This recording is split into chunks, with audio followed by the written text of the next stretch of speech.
আসসালামাইকুম রহমতুল্লাহি বারাকাতু। ভাই ভিডিওটা উপরে টান দিবেন না, আর ভালো লাগলে লাইক কমেন্ট শেয়ার করবেন। অন্যজনকে জানিয়ে দেওয়া মানে কি, এমন তো না যে আজকাল 100-র মধ্যে 95 ভাগ বেশি জানে। কেননা আমরা কিন্তু কিছু জানি না। আমার চেয়ে অনেক গুণ, হাজার গুণ, লক্ষ গুণ মানুষের জ্ঞান আছে, তারা অনেক বেশি জানে। ভাই আজ তো হাদিস কোরআন কিন্তু কেউকে বুঝাইতে হয় না।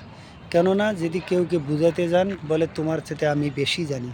তা যাই হোক, আমি এই কারণে শেয়ারের কথা বলি যে অন্যজনকে জানলে বেশি, তারা যদি শেয়ার করে অন্যজনকে, তাহলে আমাদের ভিডিওর ইয়াটা বেশি বেশি করে প্রচার হবে।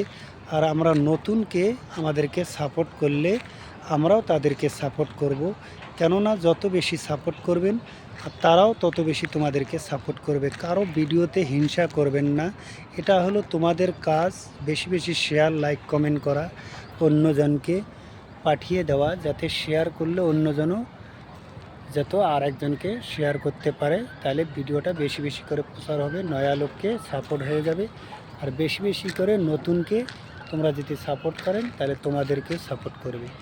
তা যাই হোক, আলোচনা চালু করলাম। তোমাদেরকে আমি একটা ছোট্ট একটু ফজিলতের কথা বলবো। যদি কেউ 5 ওয়াক্ত নামাজ পড়ে এবং 3বার যদি বলে, 3বারের আগে যেমন সুবহানাল্লাহ, আলহামদুলিল্লাহ, আল্লাহু আকবার, 33 বার সুবহানাল্লাহ, 33 বার আলহামদুলিল্লাহ, আর 33 বার আল্লাহু আকবার, আর একবার যদি কেউ বলে লা ইলাহা ইল্লাল্লাহু ওয়াহদাহু লা শারীকা লাহু লাহুল মুলকু ওয়া লাহুল হামদু ওয়া হুয়া আলা কুল্লি শাইইন কদির, এই দোয়াটা যদি বলে 34 বারের পর, মানে 34 বার পুরা হয়ে যাবে, তাহলে 100 বার হয়ে যাবে। 100 বার যদি এইটা মিল করে পড়ে, তাহলে তাদের যদি সাগর পরিমাণ, পাহাড় পরিমাণ, যদি সাগরের ফেনা পরিমাণ তাদের গুনাহ থাকে, তো রব্বিল আলামিন তাদেরকে মাফ করে দিবে। সুবহানাল্লাহ।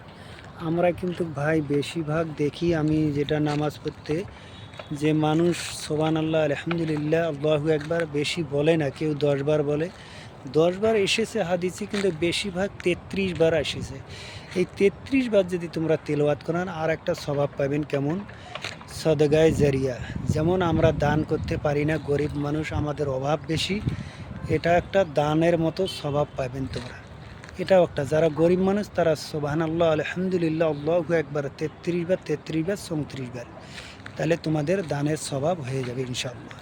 তাহলে এইভাবে যদি আমরা ছোট ছোট মাসুরি দোয়াগুলা, আল্লাহর জিকিরগুলো আমরা বেশি বেশি করি, তাহলে আমাদেরকে আল্লাহ লেখি দিয়ে দিবে এবং ওখান থেকে আমার গুনাহ কেটে আমাদেরকে ক্ষমা করে দিবে। সুবহানাল্লাহ।